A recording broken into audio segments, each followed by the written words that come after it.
Over the last decade or so, new players, social entrepreneurs, have come into this social problem-solving arena. And these new partnerships have developed as a result between business, government, and philanthropy in an effort to find solutions at a local level and also around the world. So let's take a look now at what is happening in this so-called solution revolution with our 4 panelists. To my immediate left is David Bornstein. He's been a journalist for over 25 years. He co-authors the Fixes column. You might have read it. It's in the New York Times. He's also the co-founder of the Solutions Journalism Network, which examines responses to social problems through rigorous reporting. His books include How to Change the World, Social Entrepreneurs and the Power of New Ideas, The Price of a Dream, The Story of the Grameen Bank, and Social Entrepreneurship, What Everyone Needs to Know. He's a native Montrealer who now lives in New York. And next to David, Sharon Avery. She's the president and CEO of the Toronto Foundation, one of Canada's leading community foundations. She brings more than 2 decades of work as a fundraiser and professional communicator, the last 8 as Chief Development Officer with UNICEF Canada, where she more than doubled its investment in children. She led a pivotal fundraising campaign recruiting women philanthropists across Canada to embark on a 4-year educational initiative on maternal, newborn, and child health in the developing world. Prior to working for UNICEF, Sharon held senior roles at Sick Kids Foundation, Save the Children Canada, and the Tim Hortons Children's Foundation. And next to Sharon is Paul MacMillan. I mentioned him. He's been a management consultant and strategic advisor to government leaders for over 30 years. He is global public sector leader for Deloitte, responsible for the network's client service innovation to support public purpose organizations. He's the co-author of The Solution Revolution, How Business, Government, and Social Enterprises are teaming up to solve society's toughest problems. He's also contributing author to Principles and Practice of Impact Investing, A Catalytic Revolution. It's the first book to look at refocusing venture capital to sustain development of societal impact enterprises. And we also have Richard Steele, who is principal at SYPartners, a design-led consulting firm. His expertise is in corporate strategy and organizational consulting. He was a partner at Maricon Associates and head of the New York office of the Bridgespan Group, advising clients in a variety of sectors, such as financial services, media, and consumer goods. He also worked in the social sector on problems in education, technology, and global development for the Bill and Melinda Gates Foundation, the Omidyar Network, and the United Nations Foundation, among others. So we have a great panel. Please give them a warm welcome.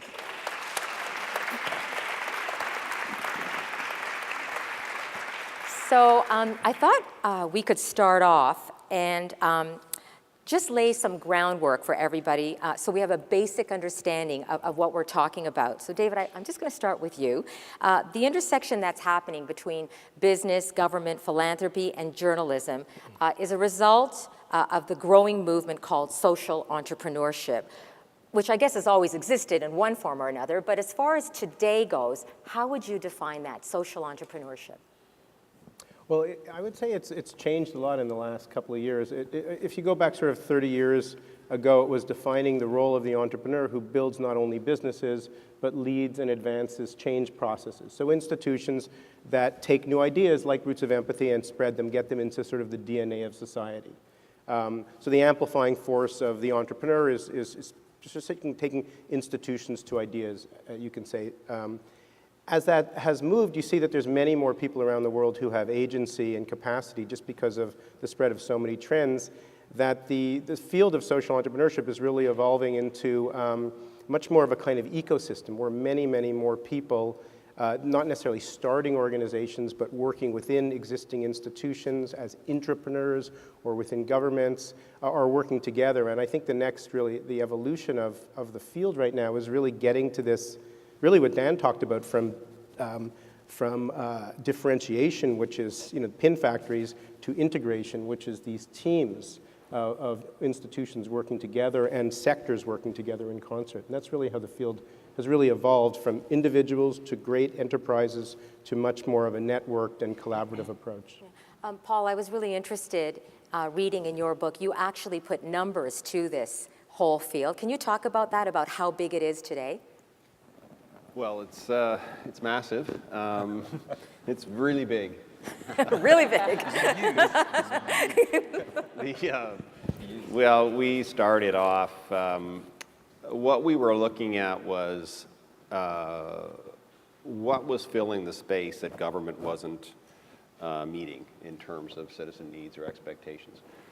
And this was back in 2011, 2012.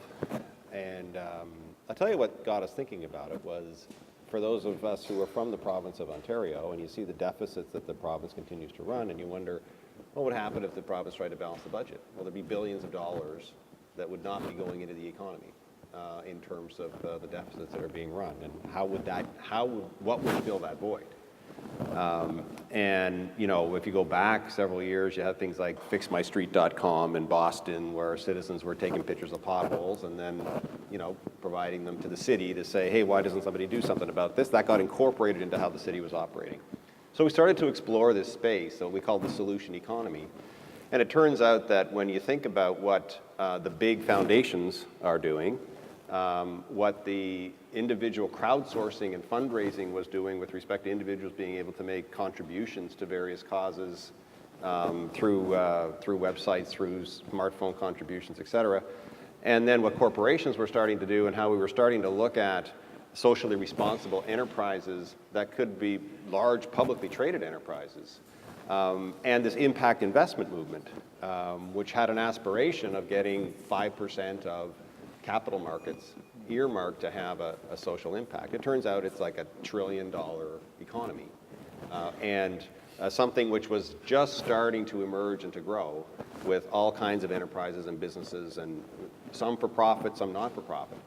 So we see it, and it's continuing to grow in terms of the explicit effort. I mean, the way that we defined it was those activities which had an explicit objective of improving a social outcome, whether they be for profit or not for profit, is kind of how we look to quantify it, and it's a $1 trillion plus economy and growing. I think it'd be good if perhaps we gave some examples of these kinds of partnerships that are succeeding anywhere in the world, just so that people get a sense of the variety of these relationships and what's happening. Sharon, do you have perhaps an example you can give of something that you have seen? Well, if I could take 2 seconds to build on my perspective. So I'm clearly the one on the ground, sort of day to day, working in this space, and have seen it evolve greatly over the last 20 years. So my version of what Paul just said is we wrung our hands a great deal about 15 years ago, even 20 years ago in the fundraising sector, because donors were demanding more. And what the heck were we going to do about it? Because there was a way we did things, and it was basically, we'll tell you what we need and you write a check. And so all that has changed. We all know that. But it was something we saw in the way donors were starting to make demands on big institutions. I was at Sick Kids for 10 years. And so, you know, Sick Kids knows everything, right? And I loved working there, let me be absolutely clear. But it was this weird situation when suddenly donors were challenging the way we were delivering healthcare. So how did that start to evolve into real partnerships? So I would say that initially we just thought everyone wanted more choice. So that was the solution, that these guys, if we could just give them lots of choices, they would be satisfied and continue to donate. But it was not enough. It wasn't enough. There was a real drive to get engaged with these social issues that very smart business leaders could see. They work on strategy every day. Why can't I apply that to a social issue? So I have so many examples. I said to Mary, I could go on and on. I'll give you a really recent one for me that is quite succinct, which is Martin Connell and the Omega Foundation. They saw an opportunity where the federal government had put an enormous pool of money aside for low household income families to start RRSPs for their kids for free. And the challenge with with this, as many as you all know, because you work in many of these populations, that it's all fine and good to put $100 million aside to give $500 RSPs to kids, But most of their families, there would be like a million barriers for them to ever set up an RRSP. Like, we think it's really easy. And so Omega has decided to work with the federal government, provincial governments, and social service agencies and private foundations to try and leverage this money on behalf of households $50,000 or less. And they came to me a couple weeks ago. I'm new in the job at Toronto Foundation. I'm only 6 months in, and sat down and said, there are 127,000 eligible kids in Toronto alone that don't have this, that aren't taking advantage of it. It can be as much as $2,000 in their bank account. The data shows that if kids have money in savings, this is American data, they have better transition to post-secondary outcomes. So we, as a philanthropy community, spend a fortune on scholarships to university. But Omega's challenging, disrupting the social thing and saying, what if you actually gave them a scholarship in grade 5 that looked like an RRSP and actually, or an RESP, and allowed them to think that they were worthy of going on. And what the data shows is when kids get an RESP at that age, their parents, even with households of 50,000 or less, are contributing to it on a regular basis. So what's been the outcome? Well, they're in flow. So they have had great success. I think when they started this back in 2010, and if anyone knows May Wong, forgive me for the data I'm going to throw out that is probably almost wrong. I think they had like 10% pickup across Canada. Their goal is 50%. They're at 33. So that's, in 5 years, they're making enormous progress, but they have had to do it partner by partner by partner, province by province, as we know the challenges in our political system and our makeup. Yeah. But they're seeing progress. And what they were really worried about was media coverage, because they were a little worried during the Harper years that this was going to go away, right? That if they were leveraging federal money, that somehow this would be canceled. And so they weren't sure how public to be with it, but they also want to get the word out. So it's also the challenge of some of these complex partnerships. Yeah, we're going to get into those challenges later. Richard, do you have an example, perhaps, that we can learn from? Yeah, I'd love to give a couple of examples. I would invite the audience just briefly to look at the mural behind us. So 80 years ago, when people wanted to represent human progress, they painted those murals.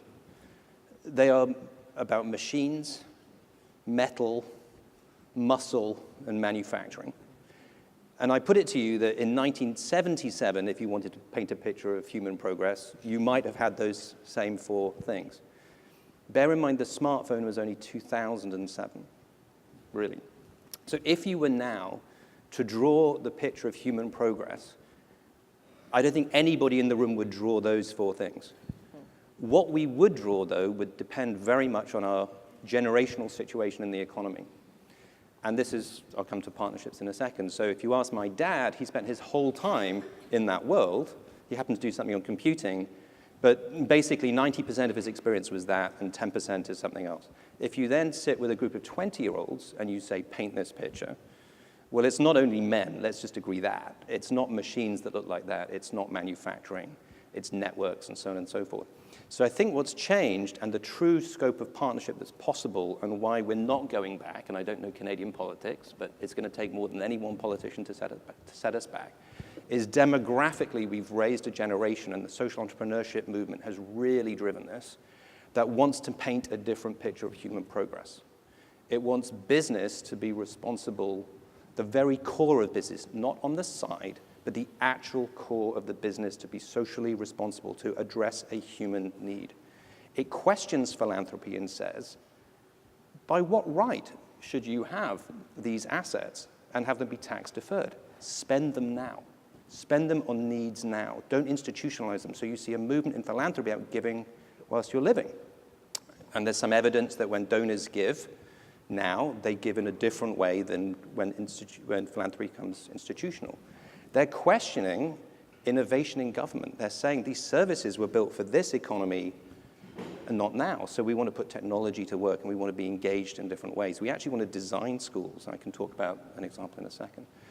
And then journalism, I think, is the one which I'd love to spend a bit more Yeah, time we're on, gonna spend because some now time on everyone is a journalism. journalist and no one's a journalist. So we've got a real crisis, I think, about media. So in that context, let's be super optimistic. There's this wave of innovation coming. I think it's going to be unstoppable. Everybody wants to paint their mural. And so companies are really trying to put their core assets to work. So the one that to me is most profound is a business like IBM can do two things, and it's actually doing both. It's partnering outside its core business with schools to create a new school model called P-Tech. And it's using its reputation and assets to give students real access to real mentoring and real jobs in high growth areas of the economy. And that's impressive and that's exciting. And because it's IBM, it can do policy work to change workforce development. That's great. But its core business is innovating new technology. So could you imagine if they put their AI, Watson, together with Sesame Street, together with the Ford Foundation, to create an app for teachers to enable all teachers to access the very best curriculum and interact through Watson to find the right curriculum for different children at different needs. That's putting the core business of IBM to work for a very pressing social issue. And that, I think, is the shift that's really, really profound. It's gone from a marginal, I'll do it on the side, to I actually want to find ways of remaking my core business and putting it to work. And that, again, I think speaks to, I'm very optimistic. I think it's unstoppable. You know, since you bring IBM up as an example, I was just going to throw this in now. And David, you could maybe respond to this. Is there a problem at all with a huge corporation and a for-profit business embracing the idea of social cause and social entrepreneurship? You know, are there any inherent problems and challenges in that? Well, there's a shareholder, there's a challenge that companies can only go so far in terms of valuing social benefits without, if they go too far, their shareholders can sue them, which is why in the United States you have new corporate, like the B Corporation or the L3C, new corporate structures that allow companies to do more social benefit that doesn't necessarily translate into shareholder equity, at least in the short term, without being, in danger of being sued. So and how popular is that kind of model? That's spreading, actually. A number of states have already sort of, they have the registration of the B Corp, including Delaware, which is where most corporations are registered.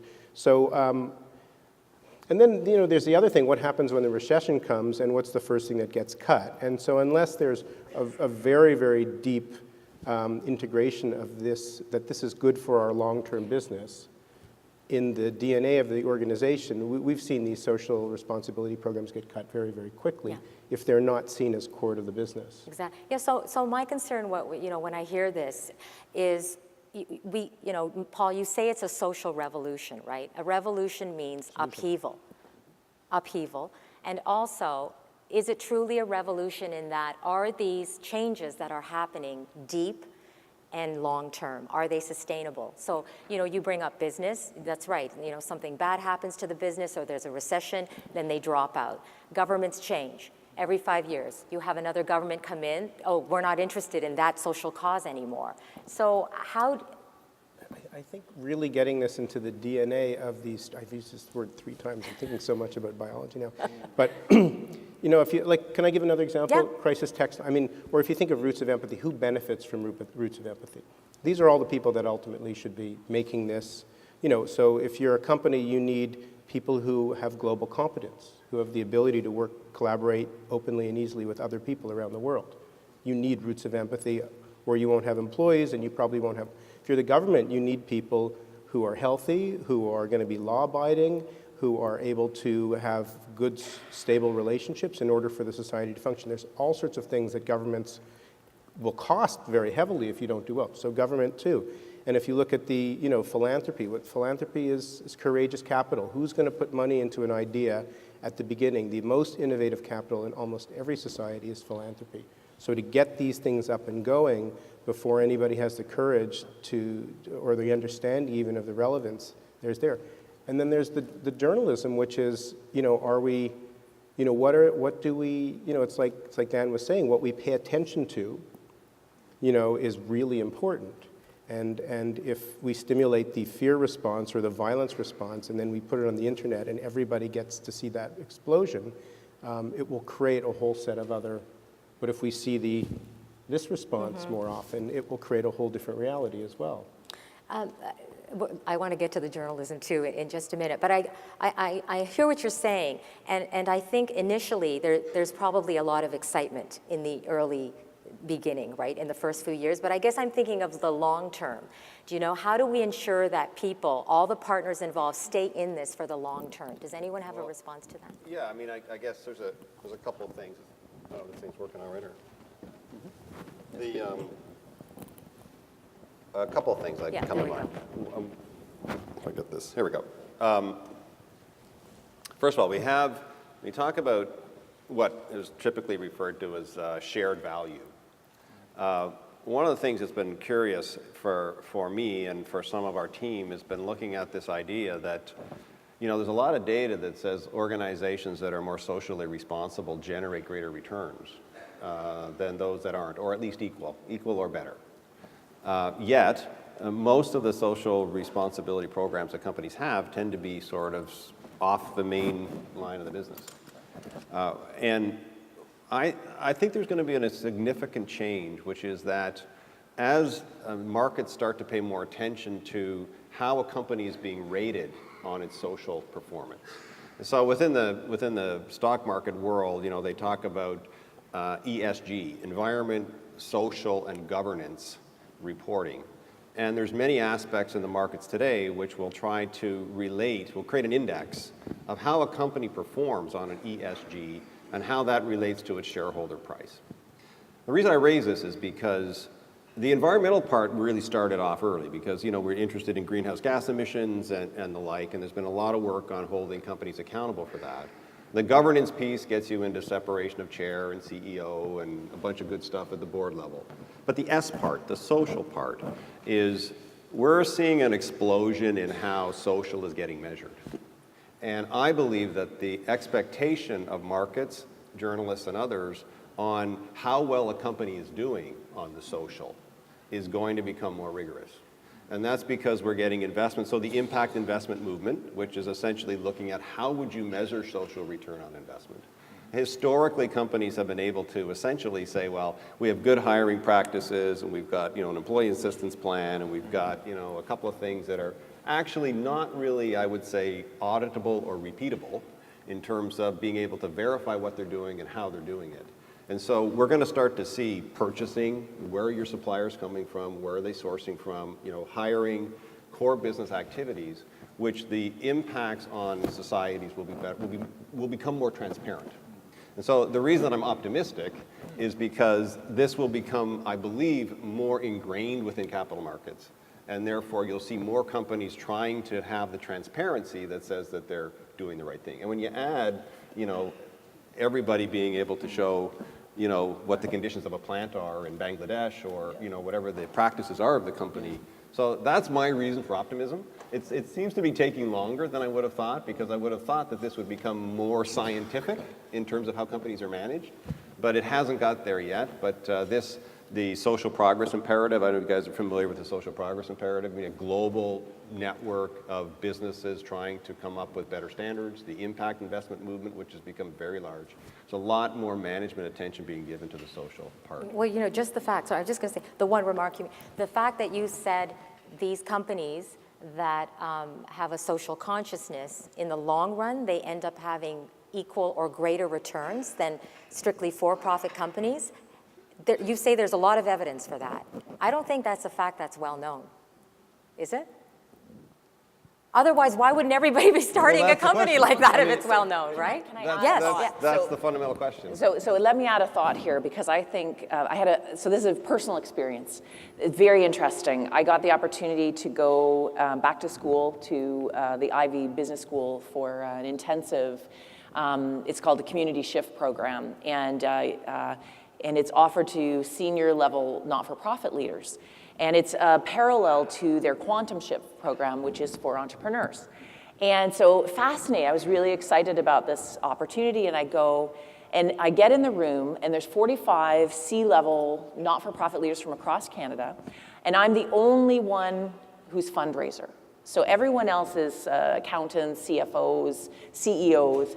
And so one of the big selling points of this course was 2 days on negotiation.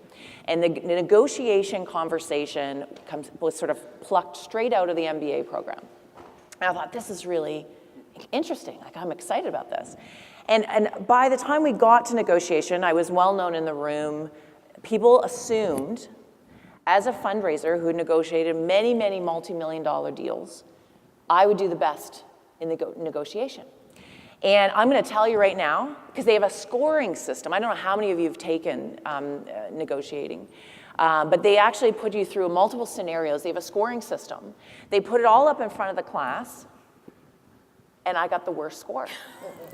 And it was, it took me a while to process what the like part of my language, but honestly, I should have been the best in this class because my motivation in a negotiating scenario is win, win, win, win, right? And I had this shocking realization that what we are teaching all of our business students is not win, win, win, win. It's who comes out the best. And they actually scored the guy that screwed over the person he was negotiating with the highest score. That was what was rated at a wonderful educational institution as the best outcome. And I took the faculty aside and I said, I think you got to, I'm sorry, I'm going to question a negotiating practice that's probably been in place since the 70s. Like, it's I'm sure, academically well documented. I don't think it works in today's world. And I ask myself, like, how does that play out as you get to these now, the Bill Gates of the world is using his power to force collaboration in really powerful ways. And he can do that because he's in a privileged place to do that. But in day-to-day, our day-to-day, that is not a culture that, I heard earlier, the cultural change that we need. I think that is fundamental to where this needs to go. Because there's still a tension, I think to your concerns about corporates in and out, government in and out, there's a tension about who's coming out at the top. Anybody agree or prepared to comment on that? Richard, would you? Oh, blimey. There's a few thoughts. This is really about keeping score, isn't it? And like, what do we value as a society in a game? So negotiations is a one-shot game. You can say who got the most of the cake. But real life is about a reputation, it's about relationships, it's about building something. And you can pretend it's not, but it really is. And it's increasingly so as we deal with the new murals in a connected world. It is going to be about how you treat people. And so in a multi-shot game, you'd have won the negotiation because more people have wanted to have done deals with you and so on and so forth. So I think there is a paradigm shift, but it doesn't have to be absolute. And this is why, to sort of amplify what you're saying, business and society works in fractional percentages. The difference between the good and bad is terrible economy, 2% growth, awesome economy, 3% growth, and that compounds over time. So we don't need 100% of business capital to be invested in green movements. We don't need 100% of customers to get it. We need the marginal 1% to get it. And they do. So passing on, I flew Porter yesterday, which is quite an experience, and I came through Newark. And the security guard was saying, oh, if you don't put your mobile phone in the right place, there's a place I can send you. And everyone was listening. Terminal C. What's this? That's where United flies from. Everybody was laughing. We all know what he's talking about, right? We all know. And so now the marginal passenger has the power to have a direct line to the shareholders of United, and their reputation will not recover for a decade. And that's the moment for us. And that will bring us to journalism and citizen journalism and solution journalism. It's storytelling that will paint the murals that we want as collaborators, as innovators, as people who are focused on social purpose. And that's why I think that the real key is how we use these tools And the more we know about neuroscience, the more we know about empathy, the more we know about the science of storytelling as well as the art of it, the more quickly we'll get to murals that represent the full spectrum of the economy that we can create. Okay, And David wants to. Just to add to that, I totally agree with what you said, and I am also very optimistic because, I mean, the people now are moving, like Dan said, people have a mental state, and that creates their intention. People are moving across in and out of these institutions much more than they used to. So if you think of, I was going to use an example of College Summit, which Deloitte has consulted with, which I think Bridgespan has probably consulted with, which has gotten all this foundation funding, which is working with low-income kids. You have people now who have moved in and out of this institution. My board chair. Can you explain what College Summit is? College Summit is an organization that helps low-income kids, low-income high school students in the United States get into college at a much higher rate than they normally would through a curriculum that really inspires them and makes them realize that they're much more, they are college material when many of them are first generation and they don't believe they're college material. So it's very successful. Now there are business people who have done a stint consulting with or working in College Summit. There are now College Summit people who have gone into the business sector and so forth. And now all these people bring completely different mental states to their job. They care about a bunch of things. Every decision, they have a whole bunch of workshops that they were at where they integrate that into the decision making. How is this going to affect these communities? So the number of people who can sort of make decisions that really don't consider the environment or the social concerns is shrinking. It's only shrinking by a few percentage points, but every year that is less and less of people who are able to make not good decisions that are not inclusive and all of those other things. And so these intermediaries who sort of cross-sectoral actors are just so important in increasing the empathy in the whole system and the knowledge of otherness in the system. And we're seeing that. If you go to any business school that teaches social entrepreneurship, you'll see kids, young people who have worked in the private sector, less the public sector, the nonprofit sector very often. They know social entrepreneurship. They also know VC. They're able to speak multiple languages. They don't have only one model of how the world works. They have 2 or 3 models. And that makes them much more complex, thinkers that can deal with much more complexity and better decision makers. And they're going to be leading these organizations in 10 years. I don't know if there's an answer to this, but if you were to look at all the examples of these socially conscious organizations that have succeeded, is there something that is common to all of them? So if you were to say, these are the qualities of potentially successful organization involved in social purpose, could we say what that is? I mean, if there's like a unified field theory of success, Einstein never got to it. So, I mean, I would say in general, it's organizations that are unleashing the capacity of other people on a regular basis. If their basic job is making other people more effective and eliciting rather than imposing or trying to implement. Implementation is very 20th century. Drawing out is... It sounds like empathy. Well, yeah, I mean, obviously empathy is a very key part of it. But that's, and I mean, the, when you hear about roots of empathy, and then you think, my mind goes to, if everyone got this, we would probably have a pretty kind and compassionate world. So from the idea to the ability to have that in the water supply of schools, of companies, of government institutions, my question is, how does that happen? And how do you make that, how do ideas become system changes? And I think ultimately, there's so much more knowledge about how to make the world better than there's applied knowledge about making the world better. And that's the challenge that each institution, philanthropy, government, business, journalism, has to constantly be looking at. Any comment on that? Yeah. I'd love to add a theory that I'm sort of developing almost in real time, hearing that, but reflecting on all the organizations I've worked with, and Roots of Empathy would fit this model. The most vital organizations I've worked with are the ones that are unashamedly challenging a social norm or an expectation or a way of operating. So the idea of baby as teacher, I'm sold. I will never look at a teacher again. I'll never look at a baby in the same way again. I'll look at teachers again. Sorry. I'll never look at either the same way.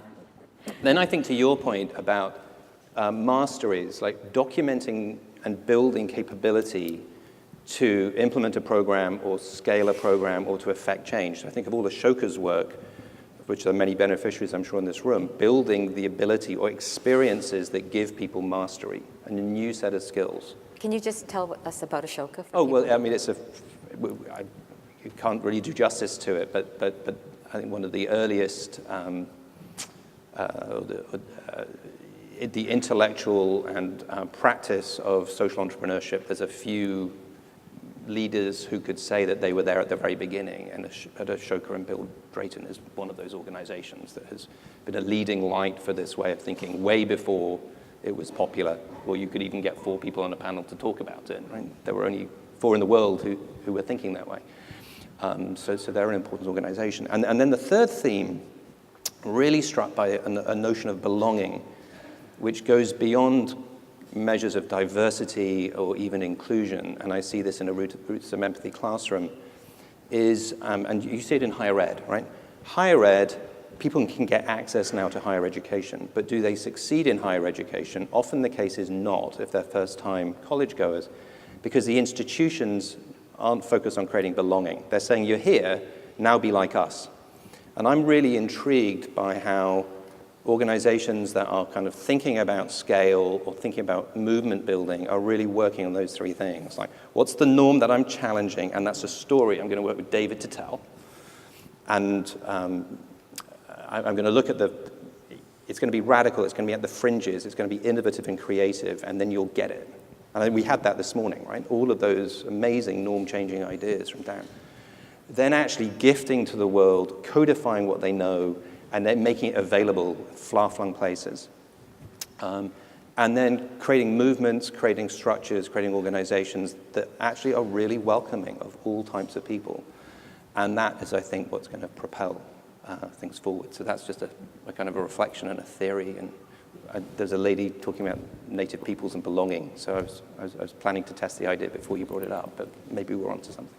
You know, I'm also wondering, too, with this whole social movement, how much does geography play into it? So, Paul, I'll ask you, where are we seeing, I don't know whether it's a concentration of this or, what countries in the world do we see a huge growth in this? Well, first of all, it's everywhere, I would say, for a massive generalization. And by that I mean, we originally were thinking in the context of big Western industrial economies trying to shrink the size of the state, but at the same time you had, the innovation, the patient capital investors trying to help entrepreneurs in inner cities in India, and trying to move people up to a middle class or out of poverty through some form of, let's see if we can give microloans that aren't grants or handouts, but that we try to instill some business discipline into the model. And so it's everywhere, and we were not expecting that. That was the first thing that we found with respect to how this sort of comes together. If I look at Colombia, so I had the opportunity, Colombia has a very big not-for-profit association business involvement in the economy, and we were working with the SPI people, the Social Progress Index folks. They've created an index which is national, for countries, national comparisons. There's, 36 or so indicators. What they did was they took GDP out of the measurement, because most measures of country performance have GDP in it someplace. And so they're trying to figure out, are there countries that are over or underperforming based on their GDP in terms of their social outcome, whether it be basic access to water or whether it be access to advanced education. Well, they partnered in Colombia with an initiative that was already underway that was at the city and neighborhood level. Because you can't really impact social outcomes at a national level. I mean, it happens at a neighborhood level and a district level. And so they've been partnering with, Coca-Cola, with philanthropists, with not-for-profits, with trying to measure nutrition levels, education levels, access to schooling at a district level. And so I look at that and say, that kind of initiative could be something which more advanced economies could equally share and learn from. And it's just that this idea of trying to measure impact is something which we've seen on a Copenhagen's doing it, and developing economies are doing it. There's an important underlying factor to look for. The role of women in society. Social progress correlates very strongly with that, doesn't it? Mm-hmm. And so gender equity, women's ability to participate in the workforce, to control family size, structure, so on and so forth, and then once having been in the workforce to control those resources, you see exponential gains in progress. Well, this is and where microcredit has helped women so much. Track the resources tied to women, and you see real gains. Yeah. Sharon, I'd love to get your opinion on a very local level, right? Because that's what you're dealing with. And you deal directly with donors. Have their philanthropic interests, have they changed? I don't know, do they go through trends too? And what are you hearing today? I don't know whether they're specifically concerned about local, or do they have more of a global view? Are there certain causes that are very dear to their heart? What can you tell us about that? Well, I would say you would see in Canada as a whole, and certainly in Toronto, that while there is a lot of talk about tackling new issues, when you just look at pure tax outcomes, Torontonians and Canadians are giving to the same places they always have, which is healthcare, education. That's where the bulk of the money goes. 80 was the statistic, 81% of the money in this country philanthropically goes to 1% of the organizations. Now, let's be clear, in this new world, those are just tax receipt outcomes. So it doesn't actually capture some of the great work that's happening in social impact investments and stuff where philanthropists don't actually care if they get a tax receipt. I mean, we've all thought that was a big motivator for a long time, but it really isn't. What I was thinking as I'm listening to this conversation in terms of how I apply it locally is tackling the big, bold challenge. So I've been in this job for 6 months. I don't know what anyone in the room, I feel like I'm getting feedback. I don't know if you're getting that too. The challenge in a community foundation, so I don't know if you understand what we even are. We are not a cause. We are a center of philanthropy. So most of the money we grant out is donor advised. We have a lot of endowments, which is very old school and actually kind of died a slow death since 2008. And so we're actually looking at different ways to engage philanthropy in order to harness some of the energy that is there, but with a donor that is in the sort of $1 million fund world, right? So I'm really dealing with affluence at a mid-level. Coming into this organization, one of the things that Toronto Foundation does on an annual basis is our vital signs report, which is measuring the health and prosperity of this city. And what was interesting to me joining the organization is this was something that's been done for 15 years. It was started by two private foundations, Maytree and Laidlaw, and then the Toronto Foundation took it over. And it's a great piece of work. It's an aggregate of all the research that already happens all in one place. But the organization wasn't comfortable making a statement about it. It was sort of presented neutrally to the city. And my argument in joining the organization was, why? I mean, the poverty rates for children in the city have not budged in 15 years. Isn't no one going to get mad about that? You know, having worked at UNICEF for the last 8 years, I've seen over the last 20 years, the extreme poverty rates halved worldwide. We can't do something about it in the city that's holding 46% of the country's wealth. But there was a hesitation from the staff to actually take a stand. And my argument is we have to take a stand. If we have the data, let's put a bold challenge out there. The real challenge is that the more wealthy you get, the less empathy, it's scientifically proven, the less empathy you have. And so my donors live in a bubble. They live in neighborhoods and they don't interact. There was a great poverty study that came out in the fall that showed Thorncliffe and Leaside. They are a few blocks apart, and one's the poorest neighborhood in the city and one's one of the richest. And so my personal challenge in terms of working with philanthropists is, how can I start to challenge their unconscious biases? How can I start to bring them into the issues? Because I have a constituency. I have 500 fund holders. And they're some of the most influential people in the city, but they don't tend to like the idea of investing in poverty reduction. They love the idea of investing in their alma mater. And the big hospitals.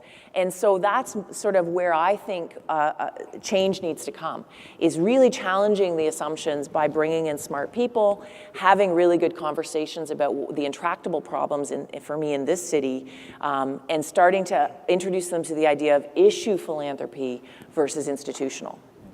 It's interesting just to comment on that, because we thought that the social innovation that's happening, I'll say at the margins, would be highly impactful with respect to how governments would choose to begin to design and collaborate around the, I'll call it, institutional social assistance programs that exist in Canada. Because and this hasn't happened yet, and I think it's partly because, well, I have all kinds of theories, and I don't want to be critical of our governments, but I'll tell you, there's a couple things that I think are going on. You know, you would all know that the social assistance programs in Canada are growing, in the cost element, is growing at 2 or 3 or 4 times the rate of the economy, faster than healthcare expenditures in many jurisdictions. And anybody who's in those programs will generally acknowledge that they're not that effective. The outcomes are generally terrible, and so when you start to look at things like return to work programs, the number, you know, what is it? It's 50, 60, 70+% of people who get off of an assistance program get back on it within 12 months. There's almost, like, there's very little within the established social assistance programs in Canada that is actually working in a way that people would think makes sense. And I don't think I'm exaggerating.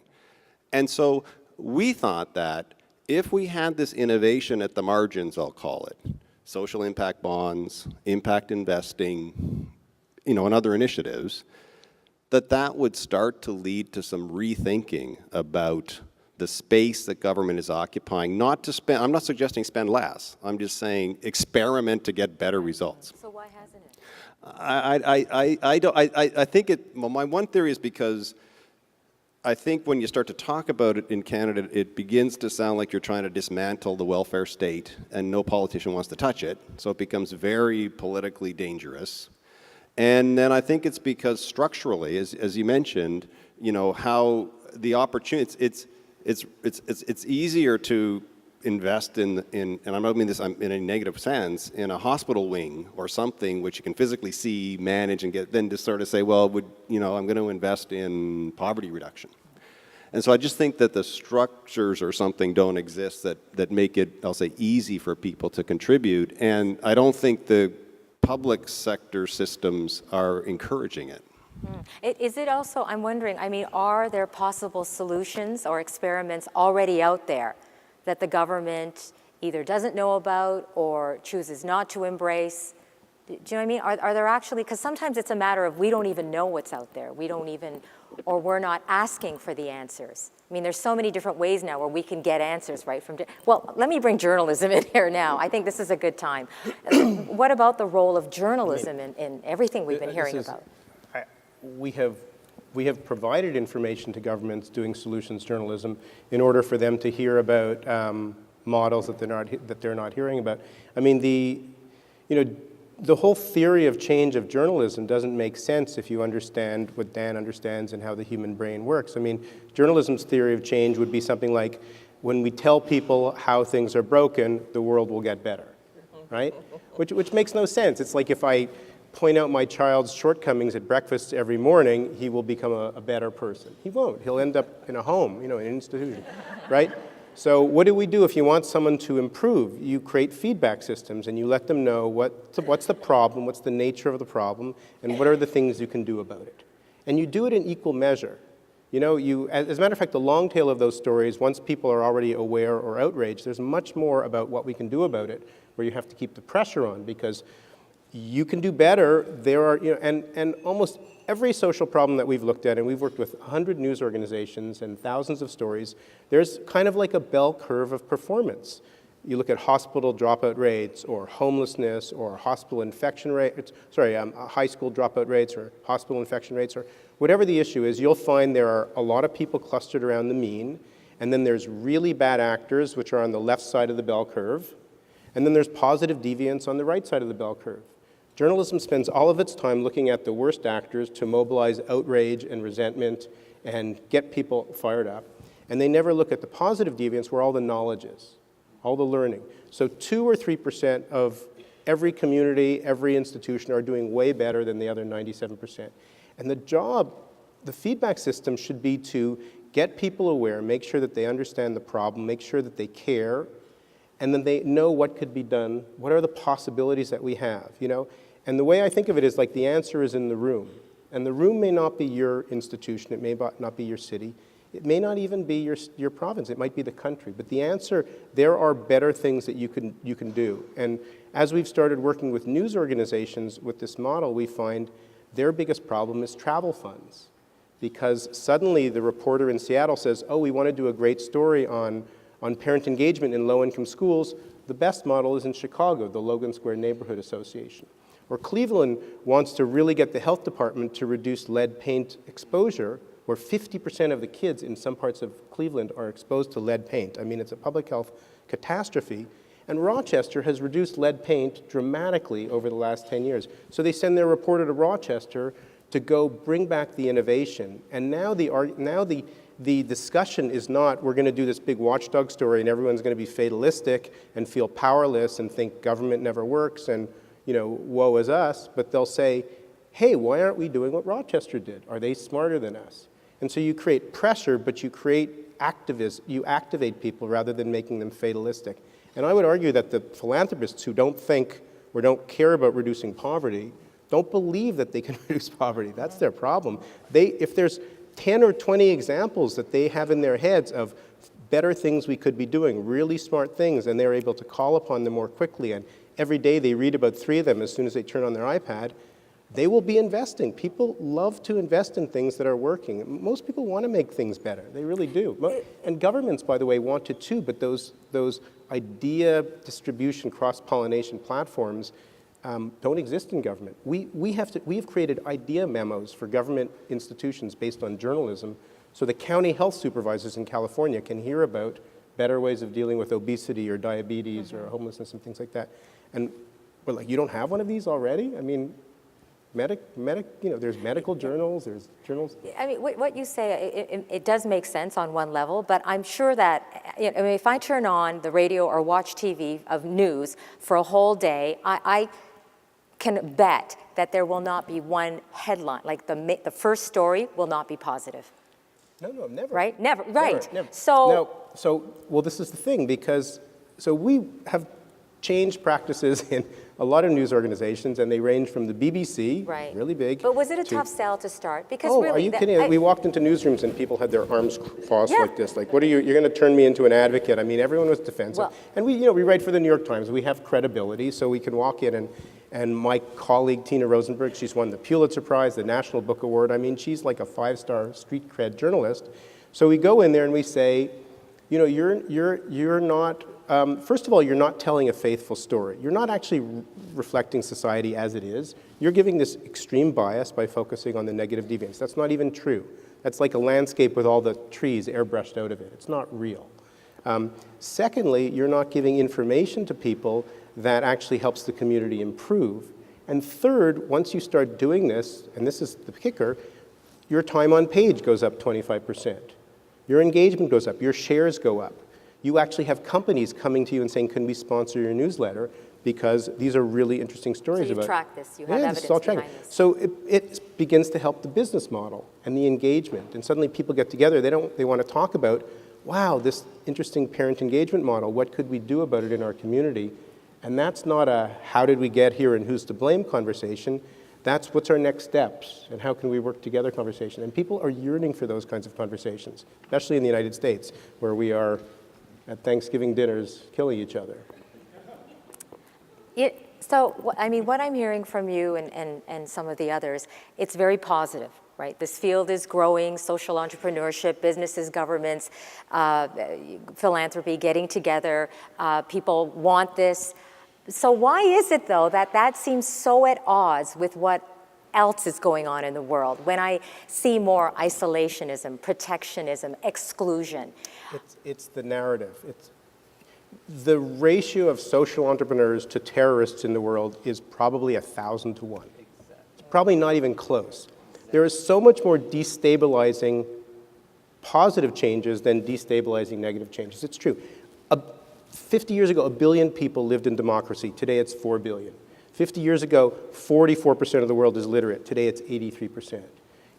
40 years ago, 44% of the world lived under $2 a day. Today, in 2015, it was the first time it was under 10% of the world living under $2 a day. We're seeing extraordinary changes happening in the world that are so, they're so much bigger than ISIS or any of these daily stories. You can't even compare them, but we need to help people understand that so people don't react with their fight or flight response every single day, which is what journalism does. It just magnifies that response, through 1 million feeds, Mm-hmm. There's an aspect of this that it strikes, it is very inclusionary, right? You're including people, belonging, I guess is what Richard was saying, and that is a theme of Roots of Empathy, and I wonder if we could just touch on that for a moment. Can we talk about that and the importance of that idea of belonging and inclusion?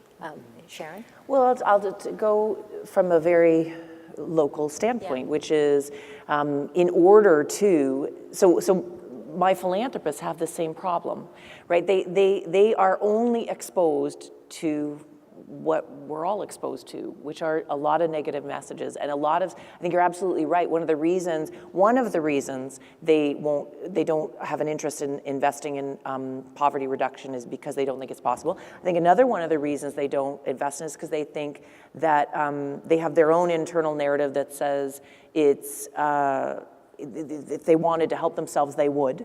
But what is great about, in my role, I can't speak for all philanthropy here, but that I'm in a space of creating a community of philanthropy where people join, those that want to go out and set up their own foundations, you can do it so easily now.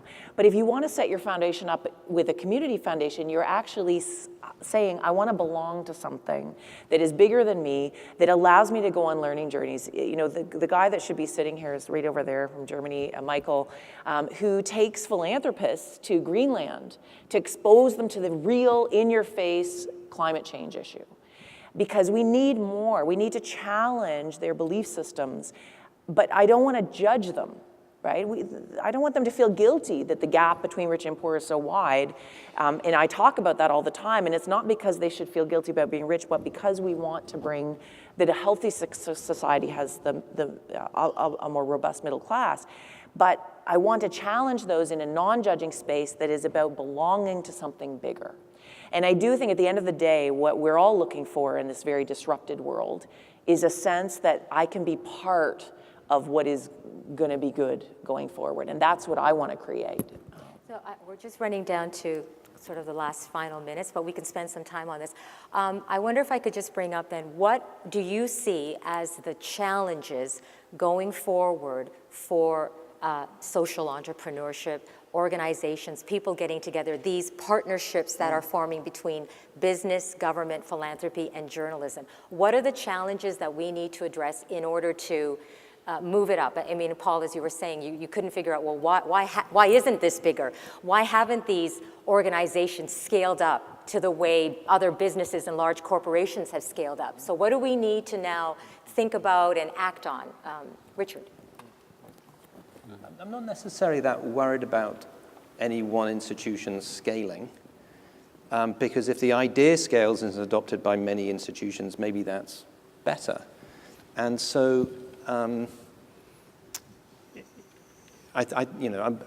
think we all on the panel are probably naturally optimists, but we're all trying to communicate optimism, because the ideas are there now, and there's a generation that wants to make the change happen. I think, frankly, there's a confidence moment. There's a keeping going moment. There's a double down on what we know works moment. There's a learn how to apply these new technologies. Right? So, I mean, the subtext here is Trumpism, isn't it, in some of the questions? And, okay, so Obama mastered one generation of social media and Trump mastered this one. Okay, well, lesson learned, right? We'll master that one too, right? So I think it's really important. Like, people hold it together. They tell the story of positive human progress. Perhaps the threat to really work on is the gap between politics being local and driven in short cycles and news cycles being even shorter. And this dynamic that progress is global. That 1 billion, 4 billion statistic, you can do that with life expectancy. And it's great that the world is better off, but if my family isn't, that's the local issue. So I think let's keep going. Let's apply all of the tools. Let's not lose confidence. But perhaps if there's one thing to work on, it's creating these experiences that tie the global improvement to everybody's, and this is the belonging point, everybody's local improvement. And the data, I'm sure you'll have seen this, but if you haven't, I really recommend it. It's the Brookings data on what's happened to suicide rates, deaths of despair within the 50 to 54-year-old category. This is very specific. It's white men without college education. And an underlying trend that is now sort of the root cause of the political disruption that's happened south of the border is that data. It tells an unbelievably powerful story about a group that has been left out of the new mural economy that we're trying to paint. And so are you saying there's been a huge increase in that category? Yeah. And that data is super powerful. Yeah, the rates have really shot up, and they actually crossed with African-American rates. So African-American rates are coming down, whites going up, play that out culturally. So I think let's not lose heart. Let's apply all of the tools and try maybe and work this global to local connection harder to make sure that everybody's included in this. I like that you have a very specific one thing, maybe if all of you, that's. Paul, is there any one challenge or one thing that you can? Well, I think the opportunity or the need is around these collaborative models. And by that I mean there's, whether we're in business and serving clients with other partners that we now work with, or whether you're doing multi-sector, the willingness to incorporate other components of what people are doing into your either business or program or what have you. Some do it out of necessity, and others maybe are a little more resistant to adopting best practice from somewhere else. But I would say that there's so much more resource and available to work with and collaborate with than there would have been 5 years ago or 10 years. I don't care what sector you're in.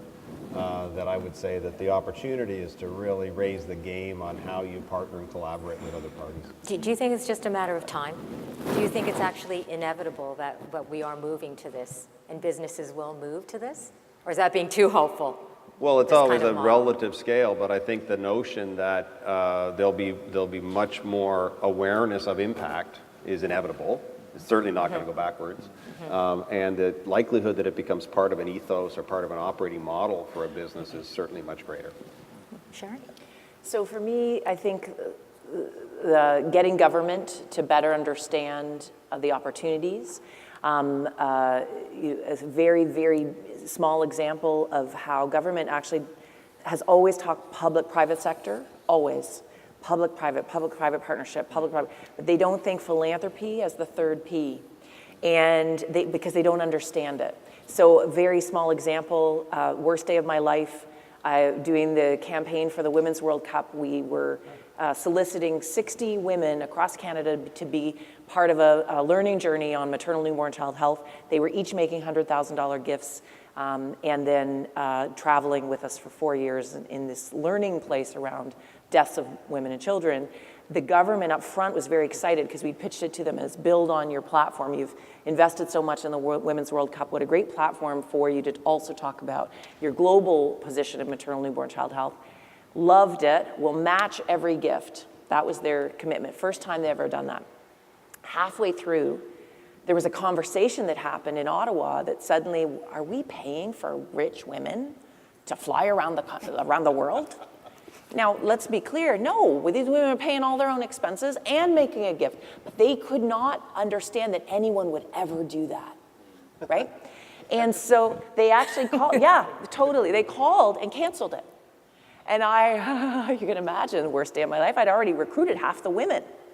And many of them were C-level women across the country, so highly influential. So got on the phone, had this sort of educational discussion that says, you don't understand philanthropy at all. This is how it works. And it's like, you know, Were they also concerned about the optics? Totally. Yeah, that's. But let's get over it. This is a huge. This was a $13 million investment in what they believed in already. So, like, I do think there's a lot to be done there. The second thing I'll say really quickly is we talk to ourselves a lot. So I find in each of these segments we have these fantastic gatherings where we share all this amazing data with a very select audience. This is sort of the opposite of the media piece. And I go to these things and I'm like, why don't we have philanthropists here? Why aren't we sharing this? Why don't we have more? And I know Mary had invited a number of our fund holders or supporters of Roots of Empathy.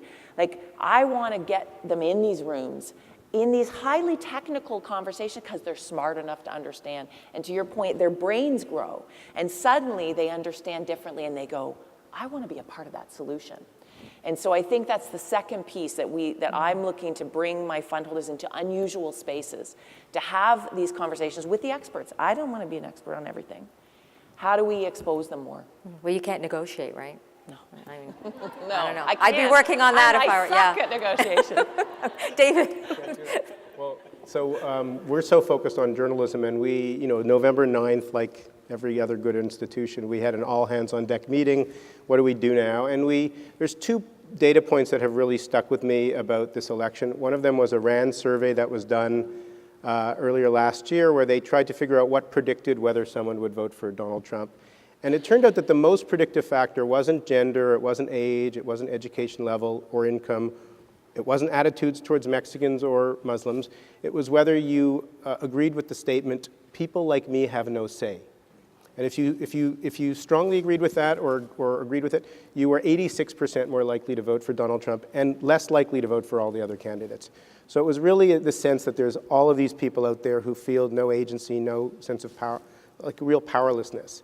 The second one was, I just recently saw, unfortunately, the Vivek Murthy, who's no longer our Surgeon General, one of the most impressive human beings ever, basically saying that he thinks that isolation is one of the most significant health problems in the United States. I would venture to say in Canada too. He also said, which was really surprising, that we now know that the health effects of isolation are just as bad as the health effects of smoking.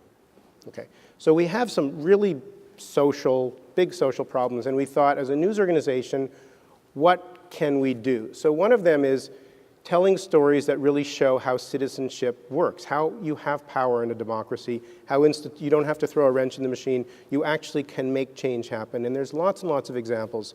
So we're going to try to do that with 100 news organizations, and that's our ambitious goal. And the other one is to have them do more gathering like this, because I think it's really, you know, getting away from the screens and gathering to break down the isolation is such a big part of sort of reweaving, you know, the fabric now. And we have this solutions journalism story tracker online where we've put all these stories together, like 2,000 stories, and we're also getting them into universities who are using them as curriculum and high schools so that more and more people can just search, and if they type in refugees, they don't just see the horrible stories, but they can see 70 or 80 stories of how communities, including Canadian communities, are responding in much more helpful and enlightened and compassionate ways. You can type in homelessness or prison, and you see the responsive adaptive capacity that's all around us, but it's kind of a hidden history. So making that visible and then bringing people out together to talk about it, to break down these real social suffering that we're seeing.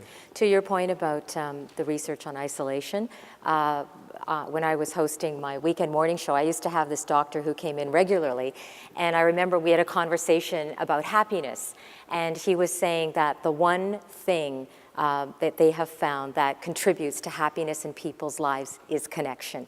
It's connection to other people. And so this is where your empathy component comes in as well. And the other thing too is when it comes to your jobs, the one thing that can contribute to your job satisfaction is knowing or feeling that you have some control over your job. Yeah. And so this would also be part of the social entrepreneurship, right? Working together with other people and teams. Yeah. So the research is there. Yeah. You're right, the research is there. Okay, I think we're going to end it off there because I don't want to go too much into your lunch. So my thanks very much to David Bornstein, Sharon Avery, Paul MacMillan, and Richard Steele. Thank you.